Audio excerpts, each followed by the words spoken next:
Welcome back. आजाद परिंदा या Musk का फंदा, बात हो रही है ट्विटर पर। इलॉन मस्क ने ट्विटर को खरीदते ही साथ उसमें आमूल चूल परिवर्तन, जिसे हम हिंदी में कहते हैं, करने की शुरुआत कर दी। चाहे वो लोगों को हटाना हो, चाहे उसकी पॉलिसीज बदलनी हो, चाहे ब्लू टिक के लिए पैसे लेने हो, और तमाम चीजें जो वो आगे संकेत दे रहे हैं कि कर सकते हैं। संदीप बुत्की साहब, एक ये मस्क साहब जो बात करते थे बोट और स्पैम्स की, अगर टेक्निकली देखा जाए तो हाँ, कोई भी चाहेगा कि वो कंपनी बोट और स्पैम्स, मतलब ये चीजें हटें, चीजें क्लीन हो, ज्यादा अच्छा। लेकिन कई जगह यही ट्विटर की ताकत भी, अगर आप इनको पूरी तरह से क्लीन करने जाएंगे तो बहुत सारे लोगों का यूजर बेस घट जाएगा, ना जाने क्या क्या होगा। इस सिचुएशन को कैसे हैंडल करेंगे ट्रंप और माफ कीजिए मस्क, और इसमें क्या ये उनकी अप्रोच सही भी है? हम उन्हें यह क्रिटिसाइज कर रहे हैं, पर क्या ये उनकी अप्रोच सही भी दिख रही है? विपिन, अप्रोच की अगर बात करें तो हम जानते हैं कि देखा हुआ है कि कोई भी कंपनी होती है वो अपने नाम पे अपना बेस नहीं बनाती या फिर अपने नाम के ऊपर कंज्यूमर्स उसकी तरफ आकर्षित नहीं होते हैं। लोग उनकी तरफ आकर्षित तब होते हैं जब वो अच्छा काम करते हैं और उनकी टीम होती है मजबूत। अगर टीम वर्क पावर जो भी डिफरेंट लीडरशिप रोल में है या सपोर्ट स्टाफ में है, जब तक वो अच्छा काम नहीं करेंगे प्रोडक्ट अच्छा नहीं बन सकता है। और सबसे पहले ही आते ही एलॉन ने जो पुरानी टीम थी उनको निकाल दिया। लेकिन पुरानी टीम ने ऐसा क्या गलत काम कर दिया कि उनको निकालने की जरूरत पड़ी? मुझे तो लगता है कि उनसे बेटर काम किसी ने नहीं किया। अब आप पूछेंगे ऐसा क्यों लगता है मेरे को?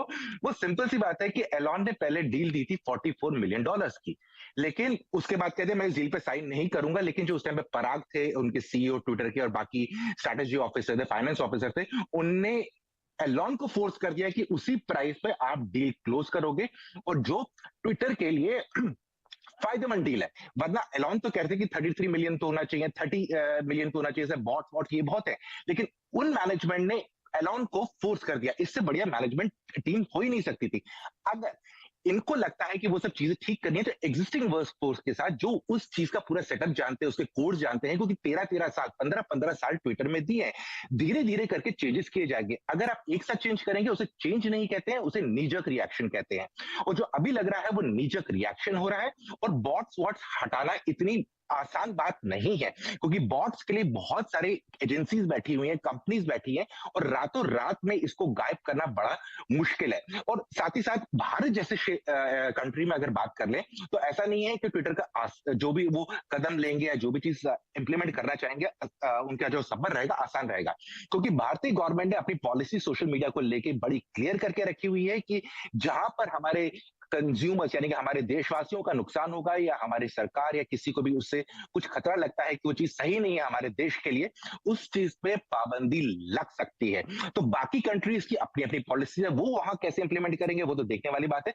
लेकिन हिंदुस्तान में फ्री हैंड तो बिल्कुल ही नहीं मिलने वाला है। और जो बॉट्स हैं या फिर जो मॉडरेशन की बात कर रहे हैं, जी मॉडरेशन में शायद आप चेंजेस देख सकते हैं, लेकिन बॉट्स ऐसी चीज नहीं है जो रातों रात में गायब हो जाएंगी। और गायब हो जाएंगी तो उसका दुष्प्रभाव भी होगा, क्योंकि बहुत सारे अकाउंट्स होंगे मशीन लर्निंग की वजह से लगता होंगे कि बॉट्स हैं, जो बॉट्स नहीं है।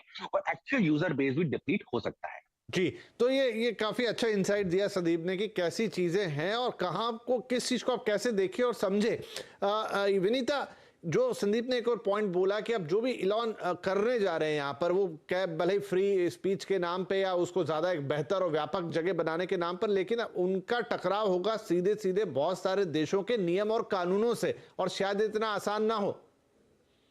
जी। मैं तो कल ट्विटर पे ही पढ़ रही थी कि जो अगर $8 या उसका इक्विवेलेंट जो भी भारत में वो चार्ज करेंगे, तो फिर वो कंज्यूमर फोरम के अंतर्गत आ जाएंगे, और बहुत सारे और नियम कानून उनको भारत के मानने पड़ जाएंगे, या किसी भी देश के मानने पड़ जाएंगे। और ऐसा ही लगता है कि ये सब नीजर की है कि उन्होंने सोचा ही नहीं कि कैसे रूल्स चेंज, क्योंकि सोशल मीडिया फ्री है तो वो बहुत सारे कानूनों के अंदर में नहीं आता है। तो आप कंज्यूमर फोरम में आप कैसे जस्टिफाई करेंगे?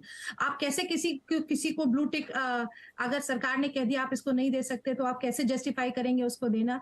ये सब तो मुझे लगता है कि उन्होंने सोचा ही नहीं है, और इस कारण वो लगातार ऐसी गलतियां करते जा रहे हैं।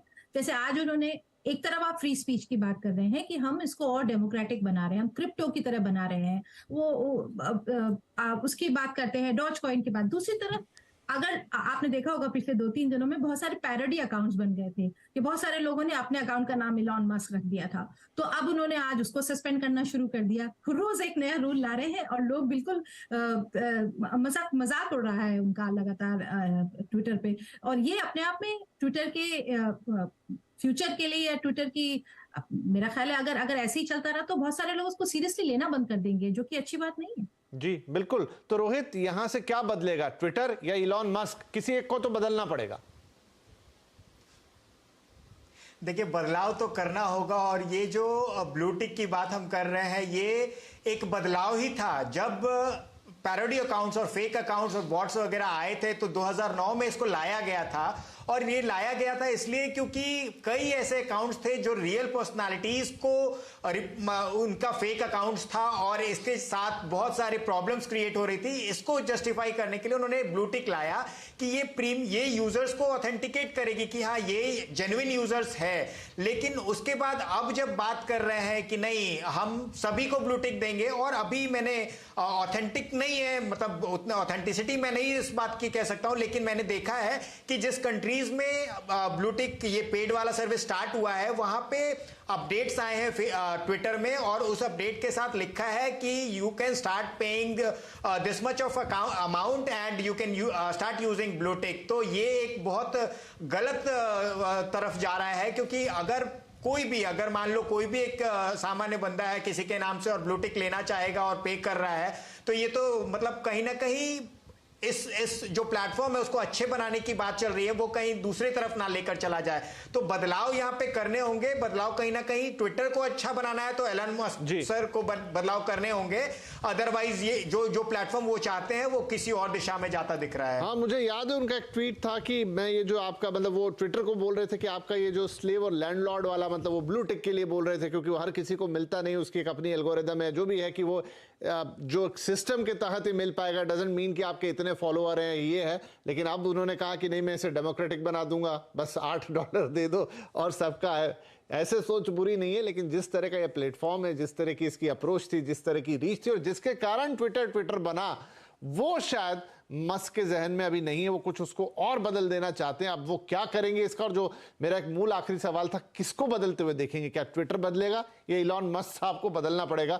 ये शायद थोड़े दिनों में हमें पता लगेगा। लेकिन आज तो जो बातचीत हो रही है और हमारे तमाम मेहमान हैं, या शायद सबके मन में यही बात है कि इलॉन मस्क के जो कदम है अभी वो किसी को समझ में नहीं आ रहे।